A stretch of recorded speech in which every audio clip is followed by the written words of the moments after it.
Bismillah, Assalamualaikum warahmatullahi wabarakatuh. Alhamdulillah, wassalatu wassalamu ala rasulillah wa ala alihi wa sahbihi wa mawala, la nabiyya wa la rasulahu ba'dah. Sahabat sekalian, program Iqra pada Ramadan kali ini yang Allah muliakan, tibalah kita kepada sahabat yang mulia, yaitu Abdullah bin Ummi Maktum. Abdullah bin Ummi Maktum adalah orang Mekah dari suku Quraisy yang mempunyai ikatan keluarga dengan Rasulullah SAW, yakni paman daripada Ummul Mukminin Khadijah binti Khuwailid.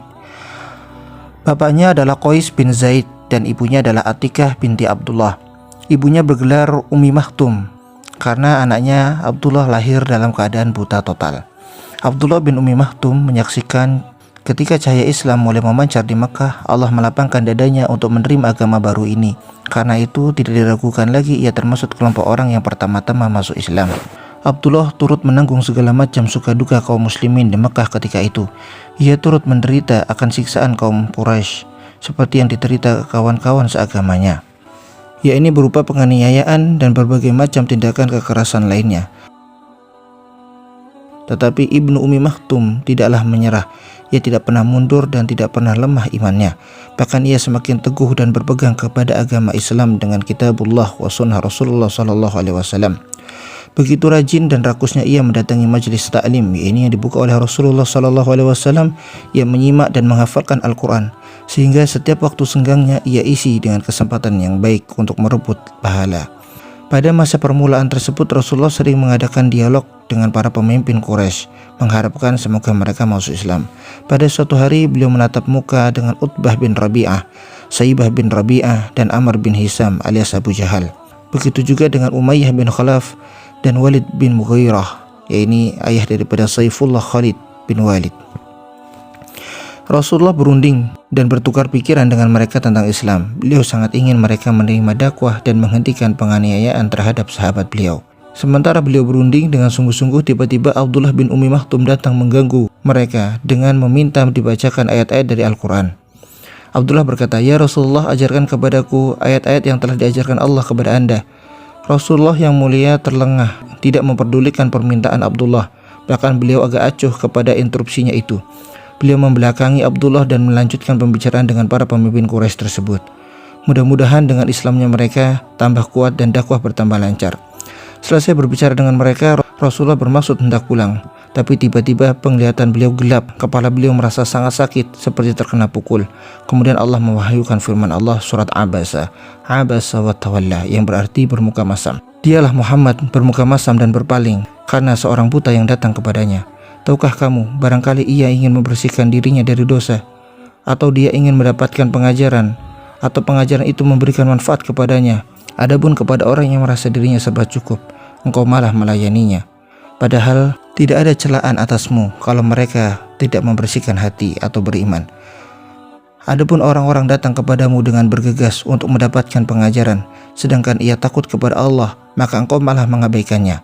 Sesekali janganlah begitu, sesungguhnya ajaran Allah itu sesuatu peringatan, maka siapa yang menghendaki tentulah ia memperhatikannya.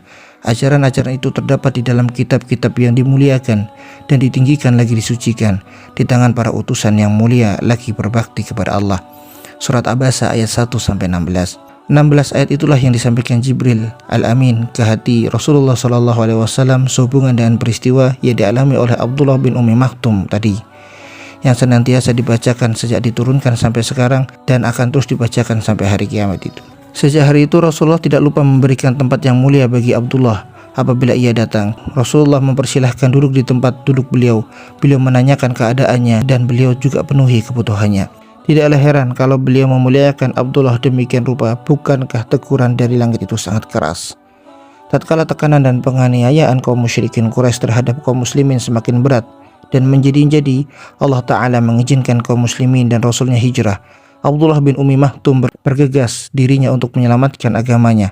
Ia bersama-sama Mus'ab bin Umair, yakni sahabat yang seorang pemuda yang masuk Islam, dan dia juga pertama orang yang berdakwah di luar kota Mekah, dan ia syahid di perang Uhud. Setibanya di Yasrib atau Madinah, Abdullah bin Mus'ab segera berdakwah dan membacakan ayat-ayat Al-Quran dan mengajarkan pengajaran Islam. Setelah Rasulullah tiba di Madinah, beliau mengangkat Abdullah bin Ummi Maktum serta Bilal bin Rabah menjadi muadzin Rasulullah.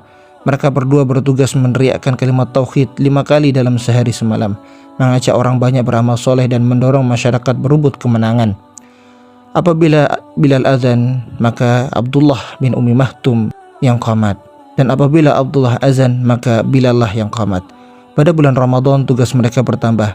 Bilal azan tengah malam membangunkan kaum muslimin untuk sahur, sedangkan Abdullah azan ketika fajar menyingsing, memberitahu kaum muslimin waktu imsak sudah masuk, agar menghentikan makan dan minum dengan segala yang membatalkan puasa.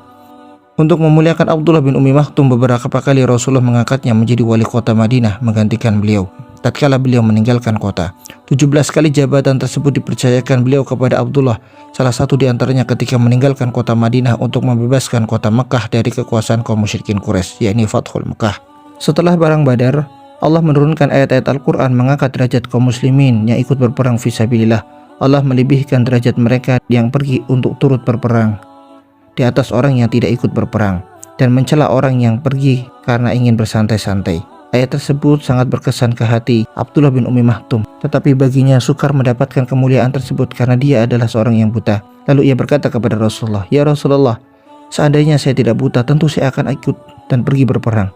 Kemudian ia memohon kepada Allah dengan hati yang penuh tunduk, semoga Allah menurunkan pula ayat yang mengenai tentang orang-orang dalam keadaan yang cacat seperti dirinya, tetapi hati mereka ingin sekali ikut untuk turut berperang.